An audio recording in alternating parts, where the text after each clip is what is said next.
So we farm here in the Central Valley of California. We're right in the dead center of California, north, south, east, west. We call it the breadbasket of the world. You know, we can grow pretty much anything that we want to do. You know, we can grow almonds, citrus, wine grapes, walnuts, and then also all the vegetables and everything like that too.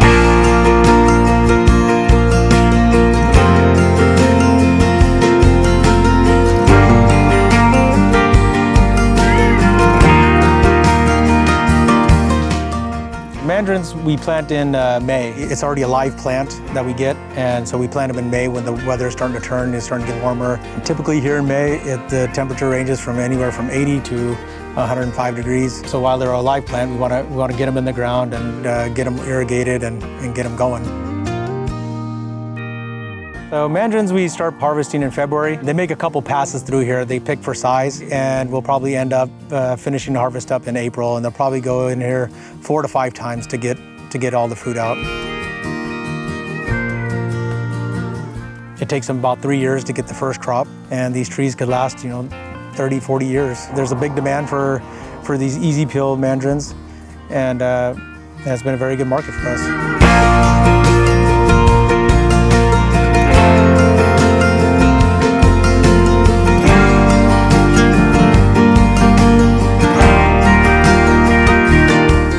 Farming in California brings a little different perspective as it relates to the Gantt chart of how the year goes. When we were farming alfalfa, cotton, and barley, the ranch would completely shut down for 3 months out of the time in the winter. We don't do that anymore. Today, we farm about, depending on the year, 15 to 20 different crops. Now that we've incorporated some root vegetables like carrots, garlic, and onions, a lot of times those are being planted in the winter in December and January. And the first harvest we'll start to take will be on the wheat and the alfalfa hay in early April. When we get ready in the spring, we'll start strategically pre-irrigating across the ranch as we set up our crop rotation and our planting schedules, and then we're prepping ground this time of year, getting ready for some basic weed control on the organics or getting some of the early planted watermelon and tomato ground ready to go. Fortunately, we're here, it's the first part of March, and we're able to be in the fields and get a jump on things, but we've got a half an inch of rain coming tomorrow, and that's going to shut us down for a few days, and so that's the springtime game. You're always kind of stepping in and stepping out.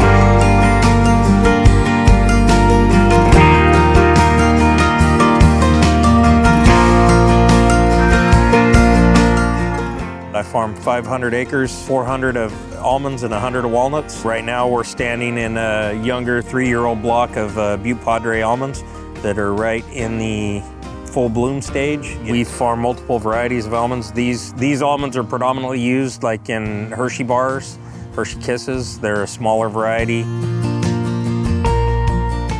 Now these trees will last anywhere from 20 to 30 years. Like this block here, this came out of walnuts and went into almonds.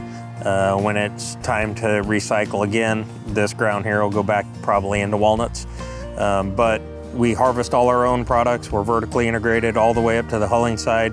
So we have a commercial almond and walnut huller. Well, at our height, we processed about 20 million pounds. Right now, we're processing right around 15 million pounds of almonds. We also sell the byproducts for cattle feed. So we support, dairy and cattle with all that.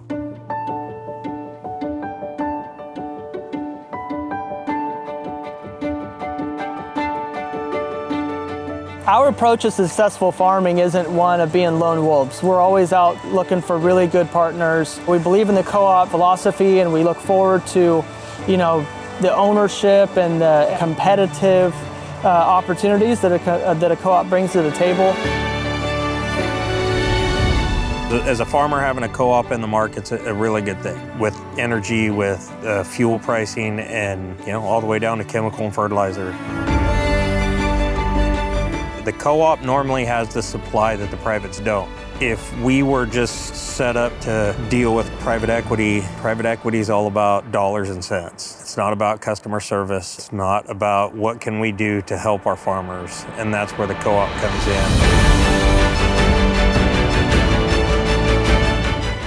The thing that we really think is interesting about Valleywide is the addition of energy and fuels and lubes and all those types of things. I think we've got 12 propane tanks on their way here as we speak.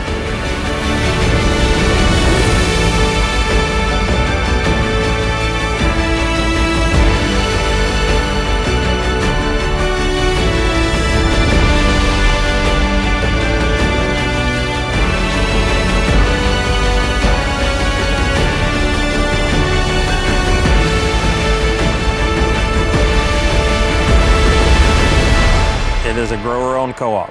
So as an owner, I'm also on the board. I'm happy that they're doing what they're doing.